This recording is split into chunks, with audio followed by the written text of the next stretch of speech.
पोपटलाल पूरे दिल्ली शहर में बड़ी बड़ी डींगे मारने के लिए प्रसिद्ध था। साथ ही वो अव्वल दर्जे का पेटू भी था। उसकी इस आदत के चलते कोई भी आदमी उसे अपने घर भोज पर नहीं बुलाता था। फिर एक दिन पोपटलाल अपनी बहन के घर जाता है, जो दूसरे शहर में रहती थी। अरे पोपटलाल, बड़े दिनों के बाद तुझे मेरी याद आई। माय डियर बहना, तू तो जानती है मैं अपने कारोबार में कितना व्यस्त रहता हूँ।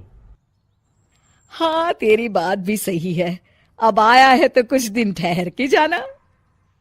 अरे दीदी, ये भी कोई कहने की बात है। श्यामा देवी पोपटलाल को रहने के लिए एक कमरा दे देती है। अगली सुबह पोपटलाल जोर जोर से गरारे करना शुरू कर देता है। नकुल की पत्नी नींद से जाग जाती है और घबराकर अपने पति नकुल को जगाती है। अरे उठिए, लगता है हमारे घर में कोई जानवर घुस आया है। कैसी अजीब अजीब आवाजें निकाल रहा है, मुझे तो बड़ा डर लग रहा है।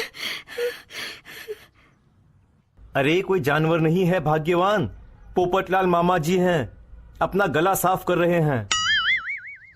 इतनी सुबह सुबह? अभी तो सिर्फ 4 बजे हैं। मामा जी इसी तरह से जल्दी उठ जाते हैं। अच्छा, ठीक है।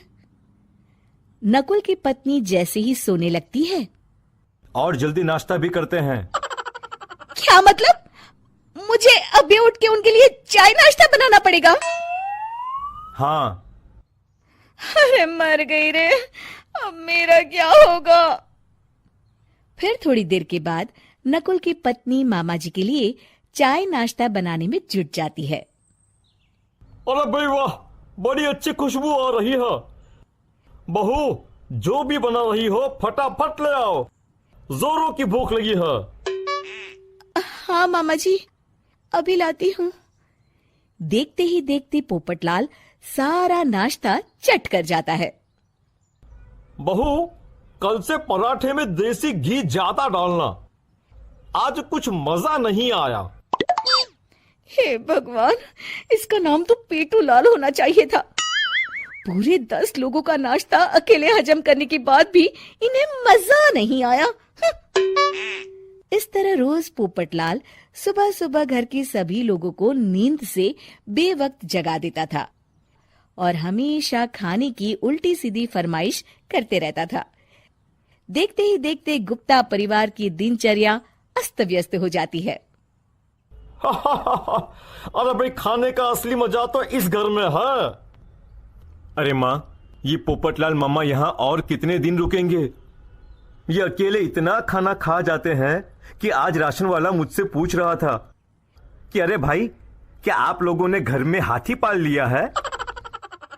अरे बेटा, अब घर के मेहमान को कोई सीधे मुंह कैसे निकाल सकता है? माँ जी, अब बर्दाश्त की इंतहा हो गई है। मैं अकेले इतना काम नहीं कर सकती। आखिर मैं भी इंसान हूँ। मैं कल ही अपने मायके चली जाऊंगी। अरे भाग्यवान, हम सबको मुसीबत में अकेला छोड़कर तुम कहाँ जा रही हो? जरा सब्र करो, मैं कुछ सोचता हूँ। अगले दिन एक डॉक्टर साहब उस घर में आते हैं। अरे नकुल बेटा, ये डॉक्टर यहाँ क्यों आया है? अरे मामा जी, माँ की तबीयत बहुत खराब है। तबीयत तो खराब होगी ही, तुम लोग उल्टा सीधा खाना जो खाते रहते हो। देखो नकुल, मैं तुम्हारा फैमिली डॉक्टर हूं, इसलिए आज से मैं जो कहूंगा तुम सबको वही खाना रोज खाना पड़ेगा। आजकल कितनी बीमारियां फैल रही हैं, पता भी है तुम्हें? आज से तुम सब सिर्फ सलाद और करेले का जूस पियोगे, समझे? डॉक्टर अंकल, आप ठीक कहते हैं। पोपटलाल घबरा के, अरे क्या खाक ठीक है भांजे? ये डॉक्टर सीधे सीधे हमें घास फूस खाने के लिए कह रहा है। अरे मैं कहता हूँ भगा इस डॉक्टर के बच्चे को यहाँ से। अरे मामा जी, डॉक्टर साहब ठीक ही तो कह रहे हैं। इसी बहाने आपका इतना बड़ा पेट जो बाहर निकला हुआ है वो अंदर हो जाएगा। इस तरह गुप्ता परिवार रोज खाने में सिर्फ सलाद खाना शुरू कर देता है। बेचारे पोपटलाल का बुरा हाल हो जाता है। ये लीजिए मामा जी, ताजा ताजा करेले का जूस। अरे नहीं नहीं बहू, मैं मरने से पहले मरना नहीं चाहता। मुझे तुम लोग माफ करो। यह भेड़ बकरी वाली जिंदगी तुम लोगों को मुबारक हो। मैं तो चला यहां से। पोपटलाल अगले दिन ही घर छोड़कर चला जाता है। क्यों बेटा नकुल, मेरी अदाकारी कैसी थी? मजा आ गया डॉक्टर। आपने तो बॉलीवुड के कलाकारों को भी मात कर दिया। आपको तो ऑस्कर मिलना चाहिए। बेटा ये थोड़ा ज्यादा हो गया।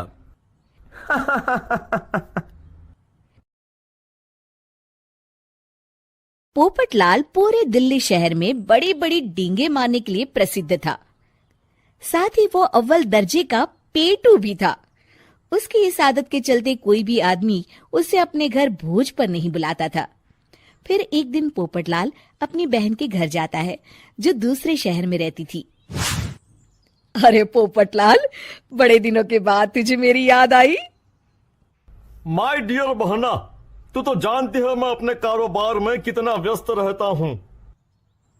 हाँ, तेरी बात भी सही है।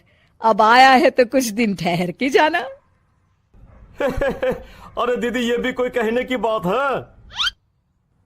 श्यामा देवी पोपटलाल को रहने के लिए एक कमरा दे देती है। अगली सुबह पोपटलाल जोर जोर से गरारे करना शुरू कर